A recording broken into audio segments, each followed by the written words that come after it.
Good morning. It's 7 o'clock, I should say. I wanted to tell you, or ask the question actually, has levelling up been stopped in its tracks?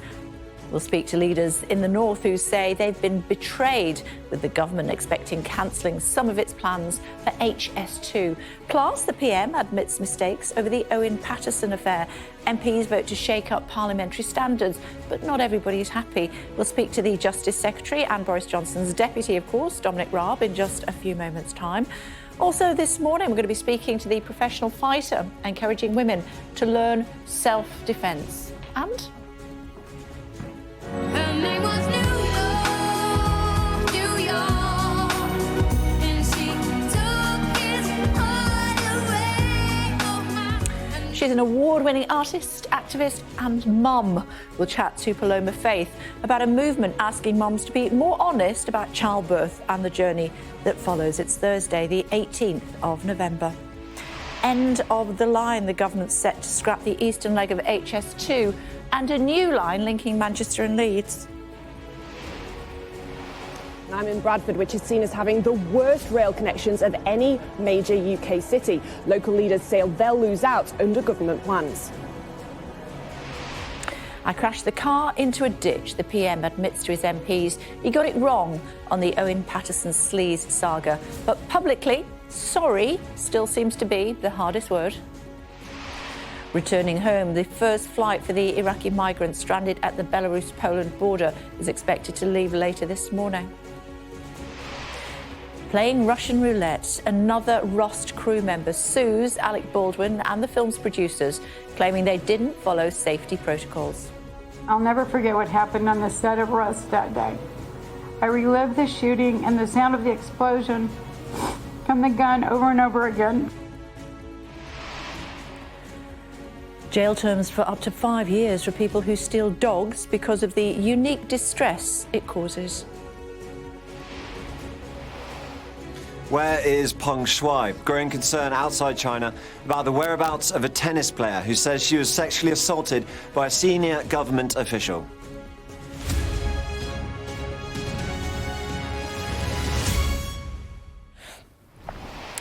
Good morning. It's being billed as a blueprint to deliver faster train journeys 10 years sooner than planned.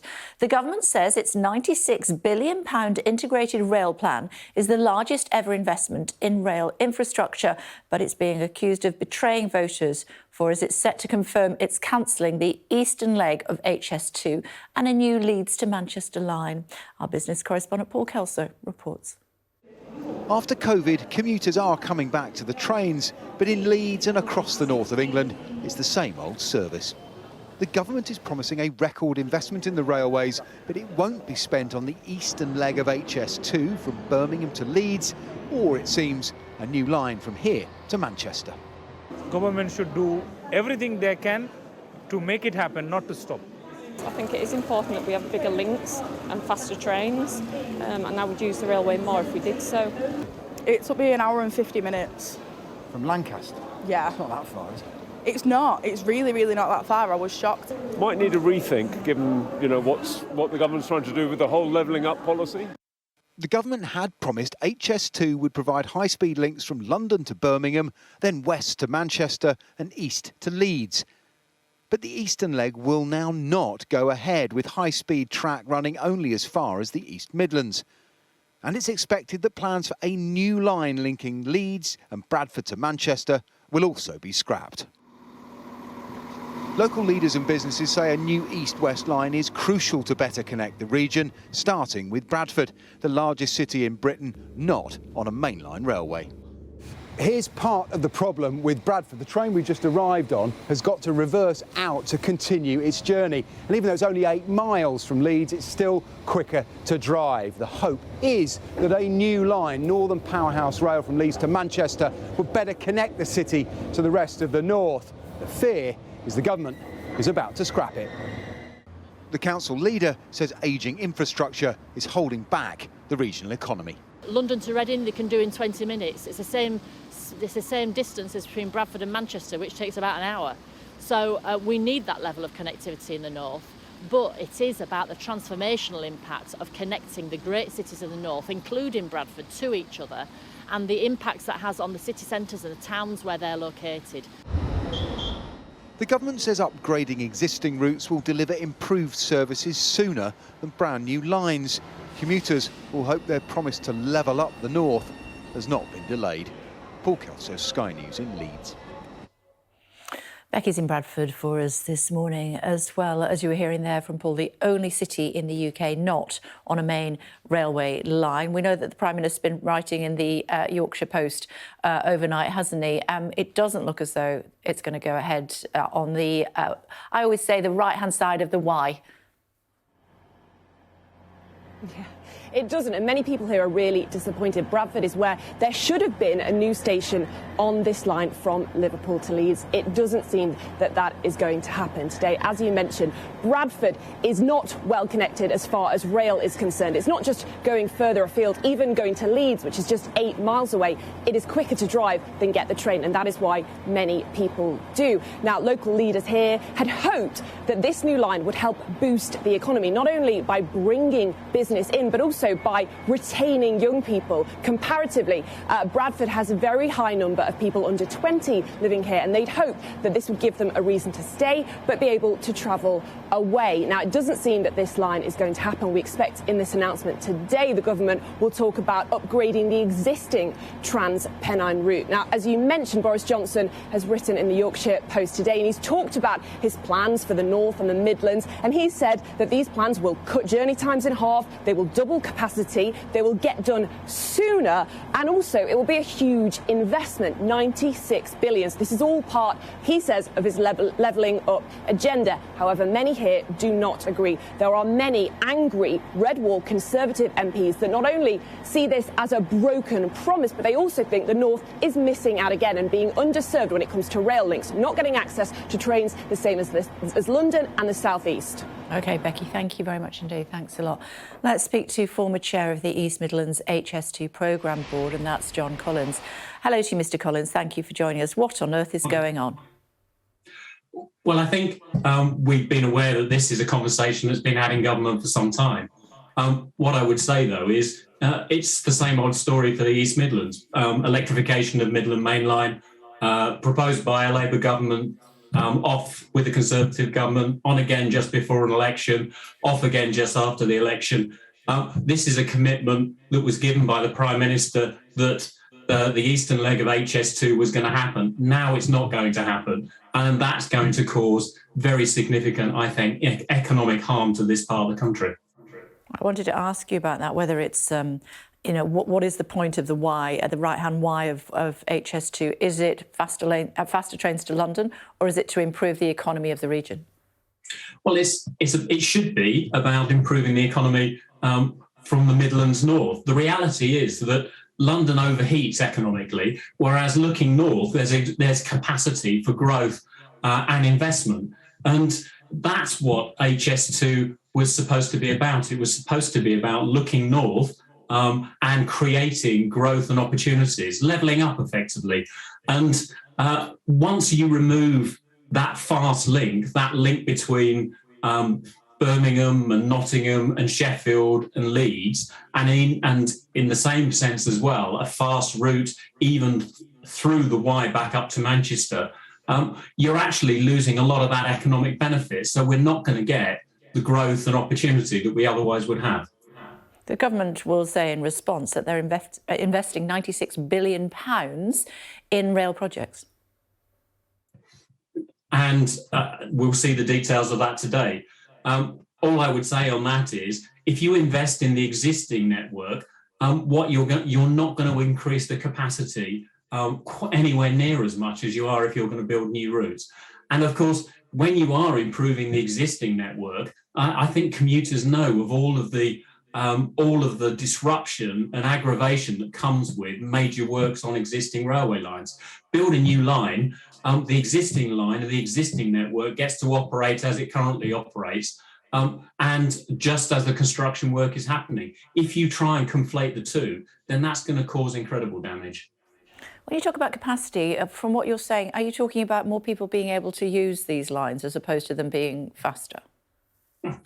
Well, I think what HS2 offered was both more people being able to travel and to travel intercity, which is really important, but equally that freeing up capacity on the existing network, not just for passengers, but also for freight. And we're looking at lines that are under very significant pressure. And that pressure isn't going to be eased simply by looking to improve and upgrade the existing lines. How surprised are you to find the situation as it is this morning, that the right-hand side of the Y is not going to go ahead? I'm not that surprised, to be honest. It's very clear that the East Midlands misses out because the western leg has a very effective Metro Mayor in Manchester arguing the case, a very effective Metro Mayor in Birmingham arguing the case. We tried to work on that as a proposal for the East Midlands, but it didn't happen some 4 to 5 years ago. And I think we've been losing out ever since. But the real damage that will be done to the East Midlands and the eastern side of England with the eastern leg not going ahead is that if the western leg goes ahead, as is proposed here, what you're going to see is you're going to see the investment and the opportunity that would have gone to Nottingham, to Sheffield, to Leeds, to the communities in between, effectively being sucked across to the western side of the country, sucked across to the west, and also sucked back down to London. And that was the problem that HS2 had the potential to tackle.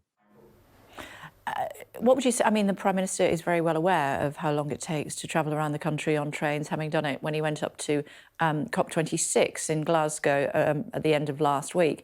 What's your message to him this morning? I think my message to him would be to do a U-turn on this. We've seen a U-turn on frankly, a lot less important issues. And I think that this is about shaping the whole future of the economy of our country. And I think it would be a one-time major strategic mistake not to go ahead with the eastern leg of HS2. Mr. Collins, thank you for joining us. Thank you. Thank you. We'll be hearing from the Deputy Prime Minister in just a few minutes' time. Of course, we'll be asking him about HS2 and where we go from here. Meantime, the first flight of migrants stranded at Poland's border with Belarus is expected to leave for Iraq this morning. Hundreds of refugees who've been camped at the border in freezing conditions have been moved to a nearby warehouse in Belarus. But many more are trying to find other ways of crossing into the EU, fearing being sent back to the countries from which they came. The actor Alec Baldwin has been accused of playing Russian roulette on the set of the movie Rust, where he accidentally shot dead the film's cinematographer. Script supervisor Mamie Mitchell is the latest crew member to take legal action against him and the film's other producers. She was the first person on set to dial emergency services. I'll never forget what happened on the set of Rust that day. I relived the shooting and the sound of the explosion from the gun over and over again. I'm depressed. I don't feel safe. I feel like at any moment anything could happen to me and to those that I care about that are standing close to me. Germany's considering fresh measures to tackle a surge in COVID-19 cases. The country has reported more than 65,000 cases in the last 24-hour period. The three political parties negotiating to form Germany's next government have agreed on a series of public health measures for Parliament to debate. They include stricter workplace rules and sharply increasing the penalties for forging vaccine or test certificates. The NHS has been approved to offer HIV sufferers the first long-acting injection to treat the virus. It's estimated around 13,000 people will now be eligible for the treatment in England, eliminating the need to ingest daily antiretroviral drugs. Now, people convicted of stealing dogs could be jailed for up to 5 years under new government plans. Let's find out more about it. Shingi is standing by for us in Old Deer Park in Richmond in southwest London this morning. Hello to you. Good morning. Quite right too. That's what I say, Shingi. Good morning. Good morning. Good morning. Yeah, it's a good day to be a dog owner. Campaigners have been calling for this for quite some time now. Calls that grew louder during lockdown with the increased cases in dog thefts. According to DEFRA figures, there were more than 2,000 animals lost last year. 7 in 10 of those were dogs. And the government, in response to that, set up a task force, a pet theft task force. And they've come up with this legislation which doesn't just jail people convicted of stealing dogs for 5 years, but it also treats dogs rather than property, but as sentient beings, you know, the friendly people, the friendly four-legged friends we have at home. That's what the legislation does, and judges will take into account things like emotional distress caused to both the dog and the owner when handing out a sentence. It's important legislation because it could set in train some other legislation as well. So DEFRA are saying this morning that there could also be similar legislation for other pets, meaning that the distress caused by losing their animals, which has happened to thousands of people in last year, could slow down, and there could be greater penalties and greater punishments for people who are stealing animals. OK, for now, thank you. Thanks a lot. Good. Still to come on the programme, just after past, we'll get the chair of the Common Standards Committee, that's Chris Bryant, his take on Boris Johnson's efforts to deal with sleaze in his party, and a feisty day in the Commons. Today marks the day when women effectively start to work for free for the rest of the year because they earn less money than men. We'll speak to the Women's Equality Party at 20 to 8. And the COVID situation remains critical in Wales. We'll ask the nation's health minister if there are plans for any further restrictions. That's just after 1:45. Lady Gaga says she drew on the dark side of her own past to play Patrizia Reggiani, who was found guilty of hiring a hitman to assassinate her husband in 1998.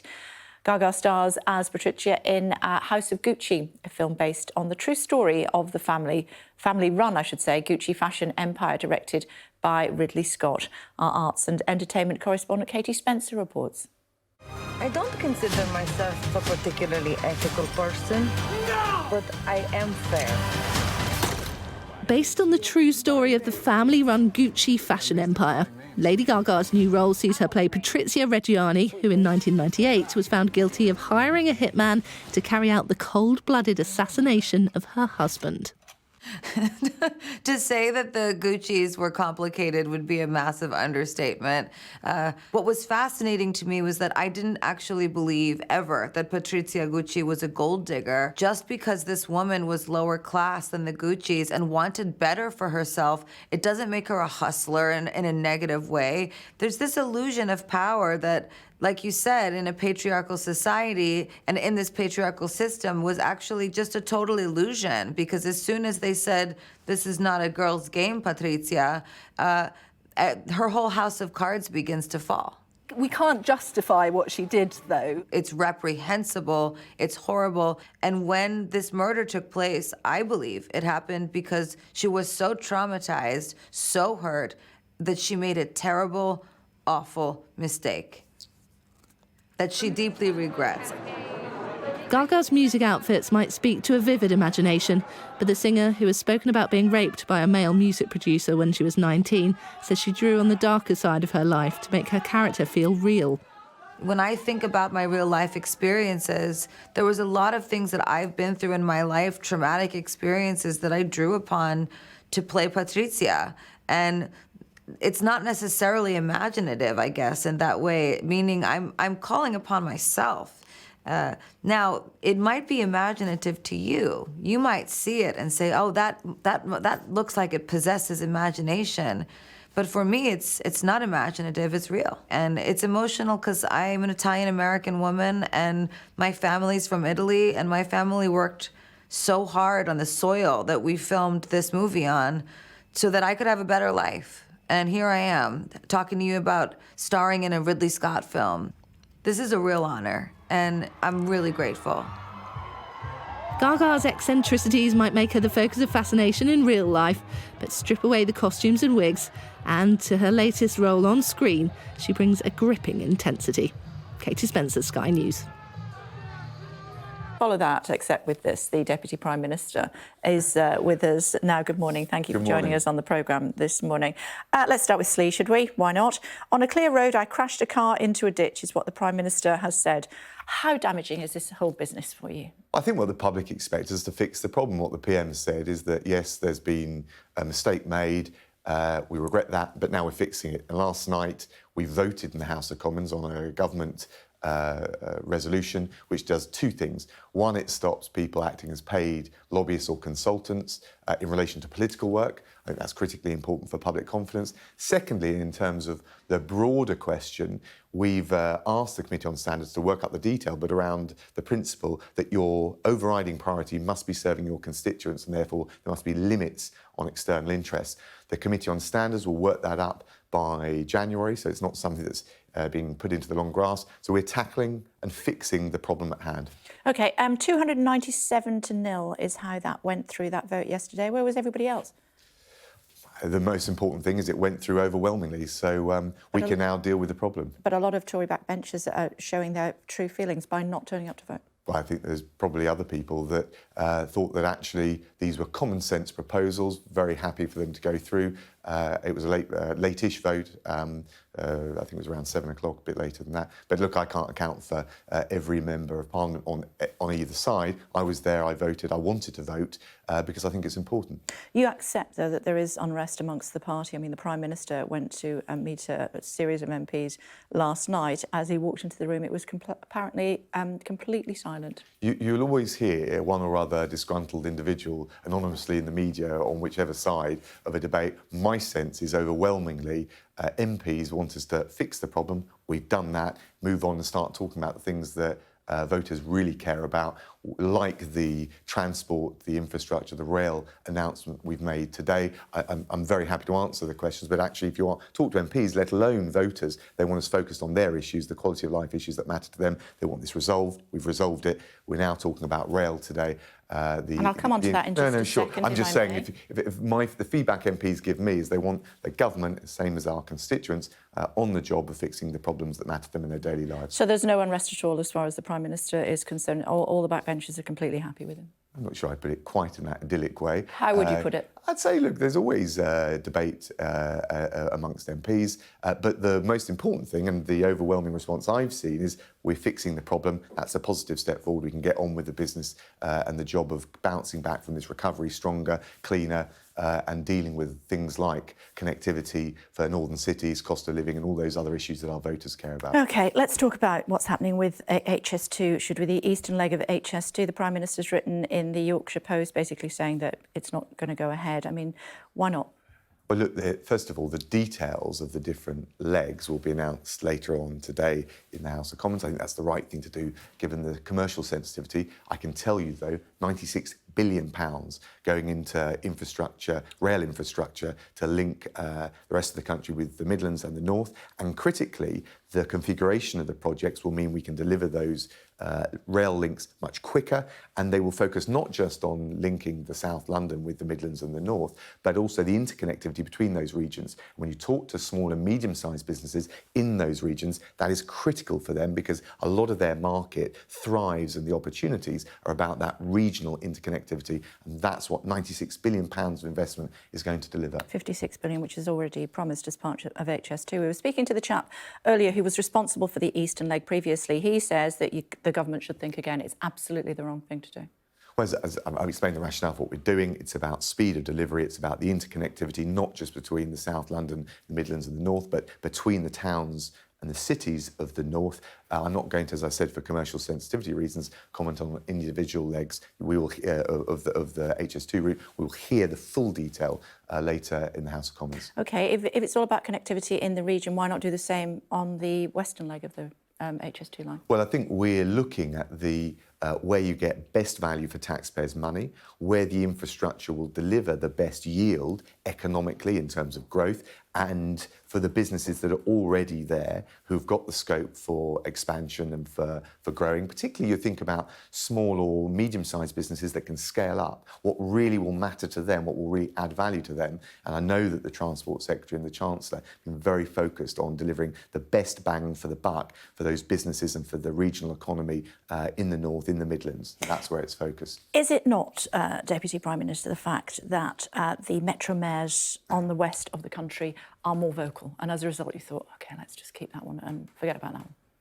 No, but what we do want is active and strong leadership from the metro mayors, from the local authorities, who, working as a team with central government and the communities they serve, can get the best value, economic value, value for taxpayers' money out of these projects. And of course, we do consult with local leaders around the country. That's right. That's what local democracy is all about. What about the Northern Powerhouse rail line that goes across the Pennines? Why are you scrapping that? It was in the manifesto. Well, look, in terms of the detail of individual legs, as I said, that will all be announced in the House of Commons. It's right to do that. You've been talking about sleeves. We want to respect the Prime Minister wrote in the Yorkshire Post. Well, we want to respect, in terms of beyond what's already been said, we want to respect the rules on commercial sensitivity. But what I can tell you in terms of interconnectivity, which is the underlying point, this is the £96 billion is going to be absolutely focused, not just on the national links, but the regional links, the interconnectivity, where it adds the most value. So given that you did, it was a promise in the manifesto that there would be a cross-Pennine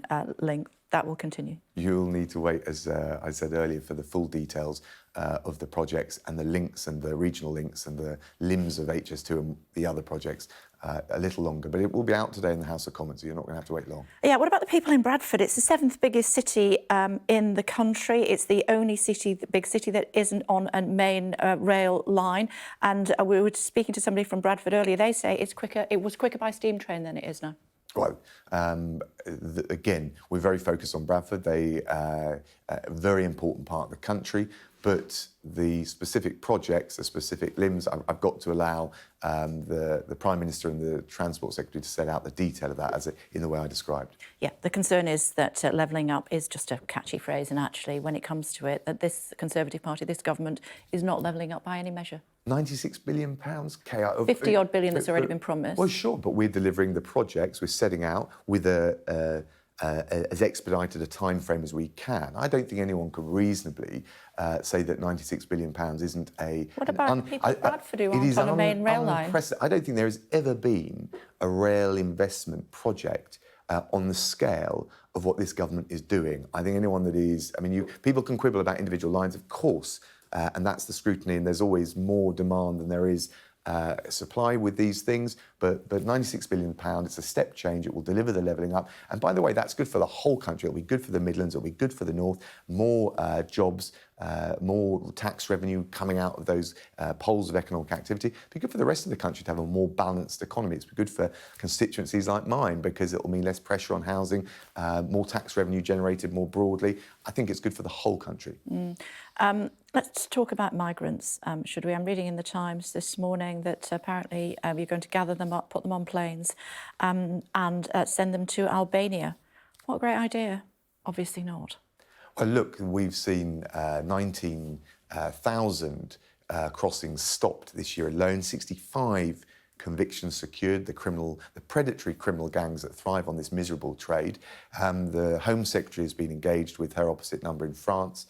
This week, their determination is to eliminate all of these illegal crossings. I think it's right. There's practice around the world in relation to this to look at least the possibilities of international partnerships for international processing of some of these claims. They're not going to Albania, though, are they? Come on. Well, that's one country, but as Foreign Secretary, we are willing to look with partners at whether it's possible to do this international processing. The point is, as well as focusing on regional processing, which is probably the best way, the optimum way to dealing with refugees, close to source as possible, better for them.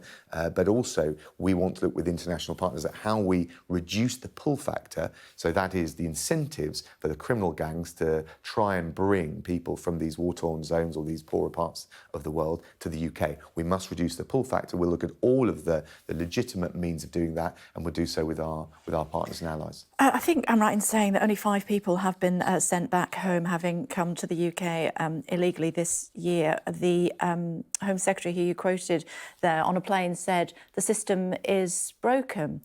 You guys have been in power for 11 years.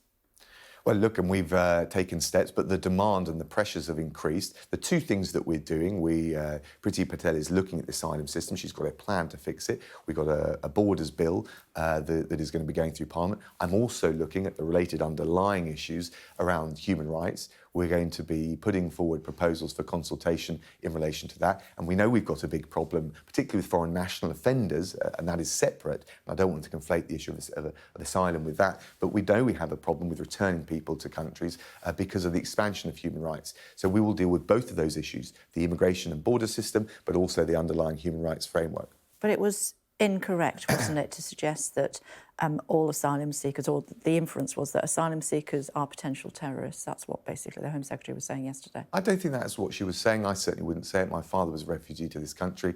Priti Patel knows very well from coming from, her family came from Uganda, Indian Ugandans that came during the time of Idi Amin. We know exactly what it is like to flee persecution. But I think absolutely it's right also to say we want a system that is fair but also firm and rigorous, because that is the way you sustain public confidence in the asylum and the immigration system more broadly. Talk to me about what's happening on the Poland-Belarus border, given that you were previously Foreign Secretary, of course. I believe 10 British soldiers, military engineers, are on the border effectively doing a recce there. We've seen what's happening to some of the people that are gathered there. They're in freezing conditions. People have died. What should we be doing? Well, first of all, it is absolutely despicable that Belarus, and there is now increasing evidence that they're doing it in cahoots with Russia, which I've been saying for a long time, Russia's questions to answer, are trying to use the flux of refugees and economic migrants that are coming through from the Mediterranean, indeed North Africa, and the Middle East, and trying to use that as pressure on the European Union and Europe as a whole. We think that that is totally outrageous, and that's something where we would stand in solidarity with Poland and our other European partners in resisting. And that is utterly unacceptable. It's in violation of all the principles and norms of international law, and yet a further demonstration of the outrageous behaviour of the Lukashenko regime. We have also already, as you'll know, put sanctions on the Lukashenko regime. I did it as Foreign Secretary. The Foreign Secretary Liz Truss has talked about what further actions we'll take, but standing up in solidarity with our European partners, particularly Poland and others who are on the front line of that, I think is critically important. Just before I let you go, at least half of our audience this morning, from today until the end of the year, will be working for nothing because of where we are with equal pay. Women do not get paid the same as men. That figure is getting worse rather than better. It's been illegal since 1975 to pay women less than men. What are we going to do about it? Well, look, if there's any individual cases, they should be dealt with robustly by an employment tribunal. Overall, the gender pay gap has been falling. It's bigger this year than it was last year. But over 11.6%. Since 2010, it is certainly reduced, but it's going in the wrong direction. Well, look, then we need to solve that. And how do we do that? Well, we need to look at the factors underpinning it. Certainly, if it is, I mean, there are trends and ebbs and flows in the workforce. The pandemic will have affected that. We know particularly women are on part-time hours will be affected by things like that. But look, fundamentally... It's going to take another 170 years for women, apparently, as we are at the moment, to get the same pay as men.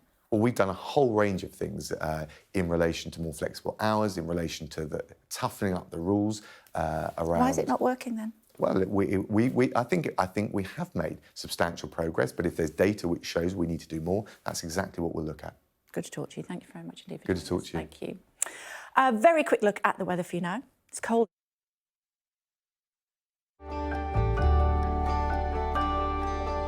Look forward to brighter skies. The weather, sponsored by Qatar Airways. Mild into the weekend, it says. I was freezing. Rain and gales in the north at times, but Sunday looks much colder. At the moment, southern Britain is rather chilly under clearing skies, while northern and western parts are mild but largely overcast. There's some rain or drizzle in places. The weather, sponsored by Qatar Airways.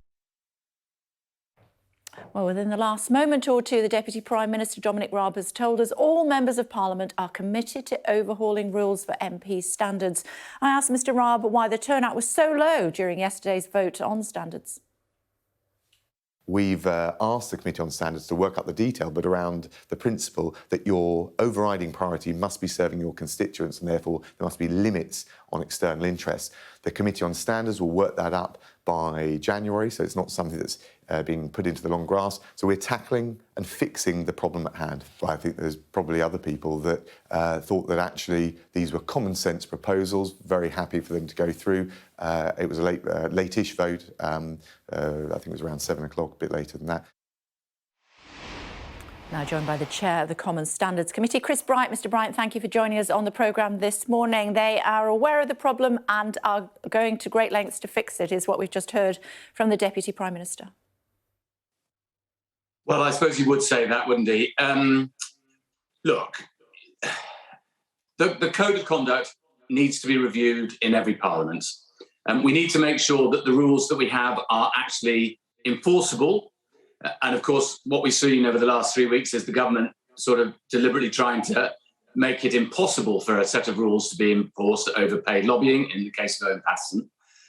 So I'm glad we've got over that moment, but I'm slightly worried now that what the government is trying to do is sort of bounce everybody into a set of proposals which have not really been thought through very properly. My committee is meeting next Tuesday. We will consider all of these matters. And I hope that we'll be able to produce a report very soon. But it won't just be on this one issue. It'll be on a whole suite of different issues that we've been looking at for a whole year. And I think it's much better to look at the whole Code of Conduct for MPs as one single unit, rather than just a knee-jerk reaction to a crisis which was created by the Prime Minister himself, as he said, driving the car into a ditch on a clear day. The Prime Minister was being questioned by chairs of all sorts of committees within the House of Commons. I'm trying to keep it as simple as possible for lay people. So a lot of senior politicians were questioning the Prime Minister yesterday, is a better way of putting it. You spoke to him. Having spoken to him, did you get the impression that he had or had not read the report into Owen Paterson? I don't think he read the report at all. And I'm not entirely sure that his account of events was very honourable, because he was effectively throwing Jacob Rees-Mogg, the leader of the House of Commons, and the government chief whip, Mark Spencer, under a bus, saying that it was all their fault. He thought that there were cross-party agreements. Look, if we're going to have a new code of conduct, it's got to be done on the basis of cross-party consensus, because it's got to stand the test of time. And it's all very easy for one side or another to come up with some great idea, but you have to go through the details. So just as a for instance, there is a suggestion at the moment that that you should limit the number of hours an MP can spend on non-parliamentary duties. Well, I don't know what counts as a non-parliamentary duty. Does that include knocking doors in an election, for instance, or not? I don't know which side of the equation that falls. What do you say about travelling between your constituency in London? Is that part of your parliamentary duty or not? And more importantly, how on earth would the Commissioner ever investigate whether somebody has spent more hours than they should or they shouldn't on their parliamentary duties? Of course, every MP should throw themselves heart and soul into the business of being an MP. And that's what all of us do, I think. I mean, my day, you won't feel sorry for me, I know, because you start very, very early in the morning. But my day yesterday started at 6 in the morning and I finished work round about 5 minutes to midnight last night. That is not uncommon for MPs. So the whole idea that, which I think Dominic Raab was espousing there, and others were yesterday on behalf of the government, that it's going to be very easy just to come up with some plan in the next few days, which says you can do so many hours doing this and so many hours doing that. It's just for the birds, frankly.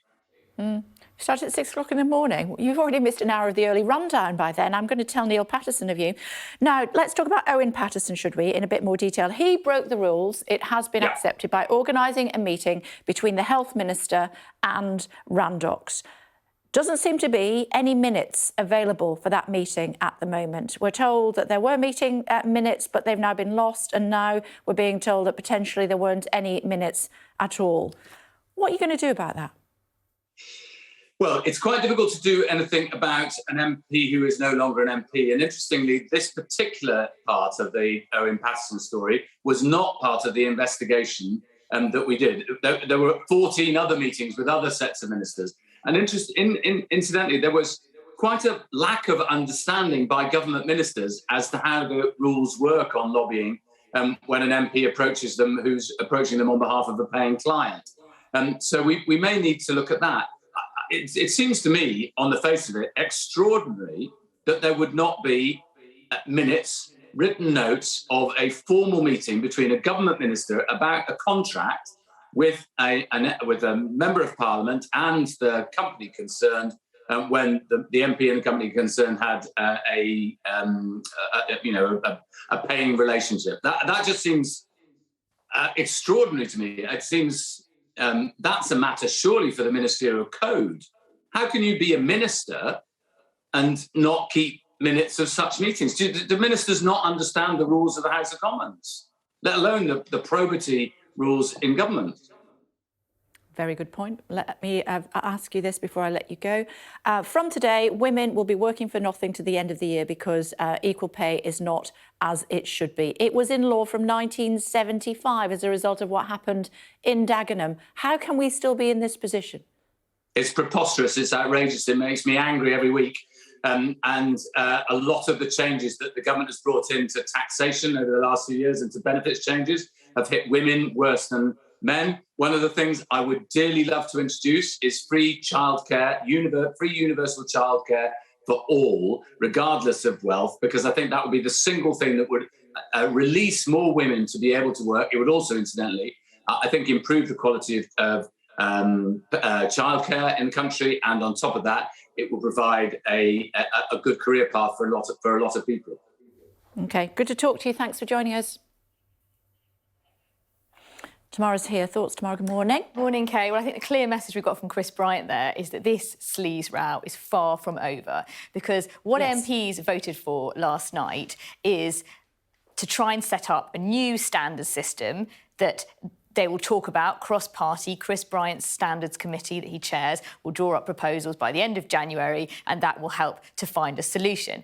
But first of all, that vote only got through 297 votes to 0, which tells you that opposition parties didn't vote at all, and quite a few Conservatives, because there are 360 Conservatives in total, didn't show up, more than you'd expect for a normal vote. So it doesn't look like there's much cross-party agreement to be had there.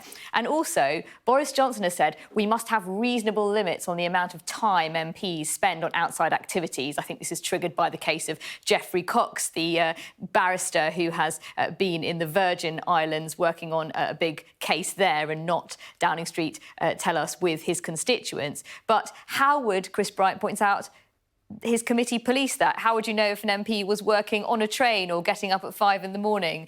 And even so, they can't agree how many hours is a reasonable amount of time. Even the Cabinet Minister, Anne-Marie Trevelyan, we had on yesterday morning, came up with 10 hours, 15 hours and 20 hours as potentially reasonable amounts of time. So this is so fraught, and it looks like there is no real agreement in sight. Certainly, if they don't come to an agreement by early next year, then it all has to start again with new ideas about how to implement a new system. Tomorrow's take at 9 o'clock. Looking forward to it. Thanks very much indeed. It's Equal Pay Day, but it doesn't feel very equal. The Fawcett Society says it will take women the whole of 2021 to make the same amount of money as men have made by today's date, the 18th of November. Let's get more on this now, should we, from the leader of the Women's Equality Party, Mandu Reid. Hello to you. Thank you for joining us on the programme. How can it still be so? I mean, there's a couple of reasons for this. I think the first is that women are disproportionately employed in sectors of the economy that are underappreciated, undervalued and underpaid. So I'm talking about care workers, childcare workers, as well as nurses, for example. When you look at the average wage that a care worker takes home, you're talking about around £8 an hour, whereas refuse collectors, overwhelmingly men in that profession, take home £11 an hour. So there's that dimension to it, but there's also some deep structural stuff.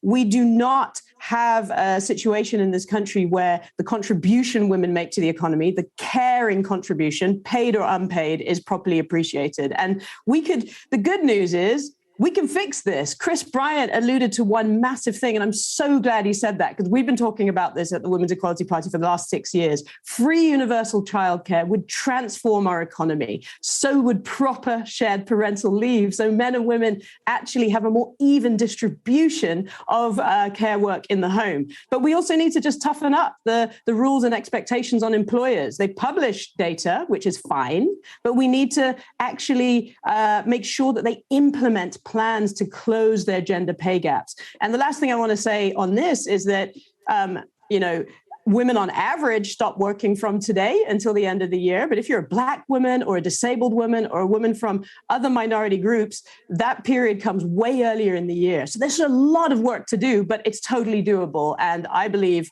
that what's missing is political will. And also perhaps a political misunderstanding. When I spoke to the Deputy Prime Minister, he said the gap was getting narrower, but of course it's not. He's confused about a lot of things, Dominic Raab. He didn't understand what misogyny was a few weeks ago. And that, to be honest, doesn't bode well. We do need people in government responsible for our economy to properly understand these things. And I think we are going to find ourselves, waiting a very, very, very, very long time for that gap to close if the government and those in charge of all this stuff remain, in a state of ignorance about the real root causes. You mentioned earlier, it was in 1975 that the Equal Pay Act came through. Another really interesting thing happened in 1975. In Iceland, they had a women's strike, and that really put a spotlight on the contribution women make to the economy. It really highlighted how when women withdraw their labor, the whole of society grinds to a halt. And, if we don't see changes on this, in the near future, I think we may need to resort to measures equivalent to what they did in Iceland, because the political will needs to come from somewhere. Or the whole of car plants grind to a halt, which is what happened in Dagenham, which is why we saw the Equal Pay Act in the first place, now illegal, of course, to pay women less than men.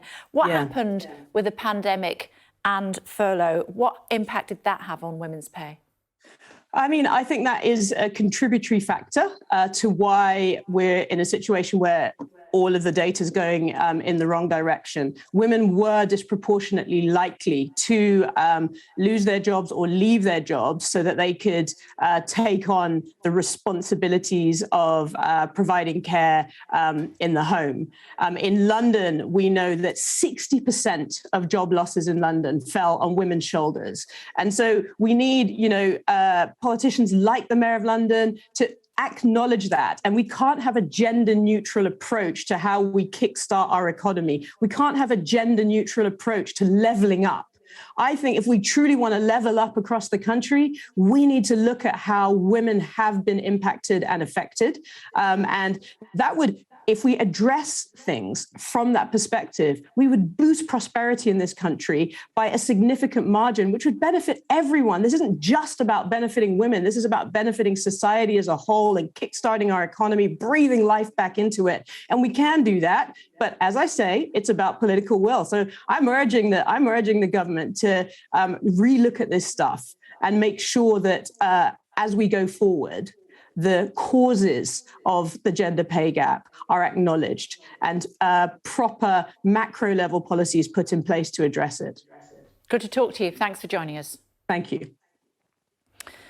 Now, here's more evidence of the impact of plastic waste on our natural world. Look at this. Video footage has emerged in Florida of a bear walking through the woods with a plastic tub. Oh, there he is over there, stuck on his head. Bless him, you can't really see it in that picture, but we'll show you. It apparently took 4 weeks before the animal was spotted by conservationists. There he is now, bless his cotton socks. As you can see, the group managed to pry the cracked tub off the bear, exposing a noticeable deep gash, around his neck. There he is. But they did nurse him back to health, and now he has been released back into the wild. Poor little chap. Did you know that if we make small changes to our lives, we can reduce air pollution by loads? But how much? Exactly, loads. The north and west will have a rather grey morning with fog and occasional drizzle on the hills and heavier, more prolonged outbreaks over western Scotland. Elsewhere, most places will be dry and quite sunny. It'll be very mild, but it will be windy, especially in the north. Northwest Scotland will stay dull and damp through the afternoon, and the Northern Isles will turn wet, but other northern and western parts will become drier and a bit brighter. The damp, breezy conditions mean air pollution levels will stay low. The Air Quality Report, sponsored by Philips Air Purifiers. Talk about COVID rules in Wales, should we? They're going to remain unchanged for the next 3 weeks as record high cases begin falling. Let's speak to the Welsh Health Minister, Eleni Morgan. Hello to you. Thanks for joining us on the programme this morning. Where are we as far as COVID is concerned in Wales? How's the vaccine going? How concerned are you about potentially having to increase measures to stop people mingling, integrating?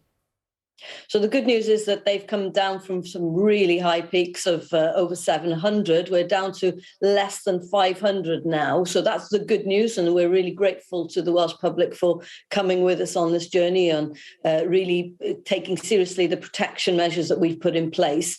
But obviously, we are very concerned because the winter is very much upon us already. Our hospitals are under huge strain. About 10% of the people in our hospitals at the moment are people in beds with COVID. And so we're going to have to keep an eye on that situation, obviously, as we enter the winter months. But the good news is that our vaccine programme is going extremely well. We've got significant numbers now who've already had the booster vaccine, and we've got over 50% of our children, 12 to 15-year-olds who've been vaccinated. So people have been really good at conforming with our rules in Wales, and we're really grateful to them. OK. Our friends in Northern Ireland from the 13th of December, they have decided that if you want to go into a club or a bar or a restaurant, you're going to have to show a COVID pass. That's quite controversial. How do people of Wales feel about it? Well, we've already introduced the COVID pass into several settings, including nightclubs and big events, football stadiums, for example. And recently, from last Monday, we extended that to cinemas and theatres. What we haven't done this time, which was something which was a possibility, is to extend that into the hospitality setting because those rates have come down. But we will be keeping an eye on the situation, keeping that under review as we enter the Christmas period. But hopefully, if these rates continue to fall, then we won't have to do that. We are concerned, though, about the pressure on the NHS, which is genuinely very, very intense at the moment. So are you setting the bar on whether you're going to introduce those passes or not? As ever, it's set in terms of whether the NHS will become overwhelmed or become under severe pressure. We've got other factors, of course, that are pushing the NHS. We're expecting a very intensive flu period, possibly, but also there are just people who've perhaps saved up their problems during the pandemic and now they're coming forward. But it's really about focusing on the COVID impact on the NHS. But as I say, already that's about 10% of our hospital beds being taken up with COVID patients. As a result, you know that it's going to be significant. We know that pressure on the NHS in England is going to be almost intolerable. That's what we heard from Jonathan Van Tam earlier on in the week. So I suppose my question is, why not just introduce these COVID passes now and have done? Well, as I said, we have introduced it. So our plan A... In the sectors that aren't represented so far is, I'm sorry, just to clarify.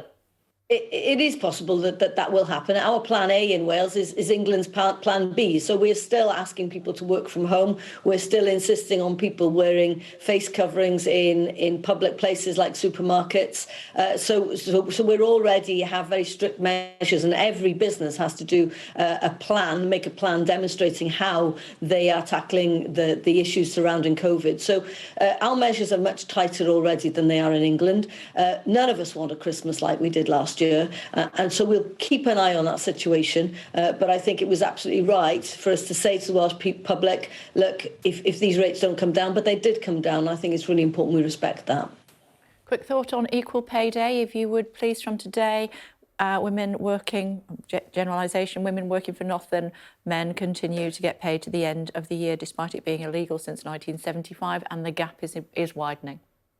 It's just unbelievable in this day and age that we're still talking about this. It's shocking that we're still in this situation. We have to make sure that we get women into prominent positions, but also to focus on those lower paid women who are really giving their all. In particular, for example, in the care sector, we're really not respecting people in the care sector, I don't think, across the whole of the UK in the way we should, and we need to pay them a decent wage. And that's why in Wales, we are looking at introducing the real living wage, for example, for care workers who are, on the whole, women. And just before I let you go, I'm also reading in this morning's newspaper suggestions that the travel industry is saying we need to get rid of the day 2 tests when people fly back into the United Kingdom. They are completely pointless and the rest of Europe doesn't have them. Do you have a view on that? Well, I'm very concerned that we're taking away every measure that's been introduced in terms of the kind of options that we have to just monitor the potential variants that could undermine our whole vaccination program. So I am concerned that we're going too quickly in terms of dismantling the protections that we have when people come from abroad. So I think it's really important that we take a whole view on this. We've seen there are no red list countries anymore. We're recognising vaccinations from countries where we haven't done so before.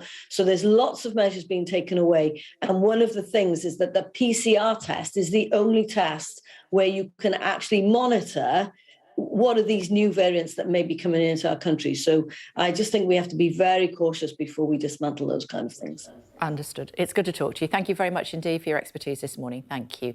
Coming up, the government is expected to announce that the eastern spur of the HS2 rail link is to be scrapped. What on earth does that mean for the people of the Midlands and Yorkshire? Stay tuned for more on Sky.